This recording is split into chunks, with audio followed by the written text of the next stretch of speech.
باب التعوذ من عذاب القبر، عذاب قبر سے پناہ مانگنا۔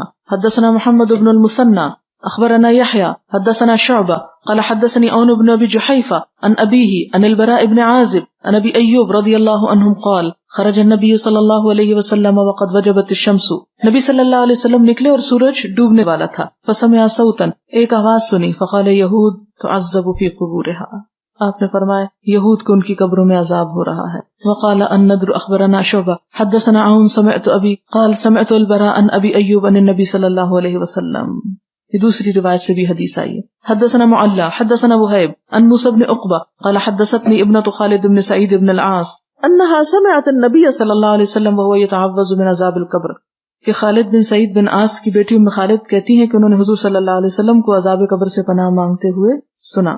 حدثنا مسلم بن ابراہیم حدثنا ہشام حدثنا یحییٰ عن ابی سلمہ عن ابی ہریرہ رضی اللہ عنہ قال کان رسول اللہ صلی اللہ علیہ وسلم یدعو، کیا دعا مانگتے تھے آپ؟ اللہم انی اعوذ بک من عذاب القبر ومن عذاب النار ومن فتنة المحیا والممات ومن فتنة المسیح الدجال، کہ اے اللہ قبر، آگ، زندگی، موت اور مسیح دجال کے فتنوں سے اور عذاب سے پناہ مانگتا ہوں۔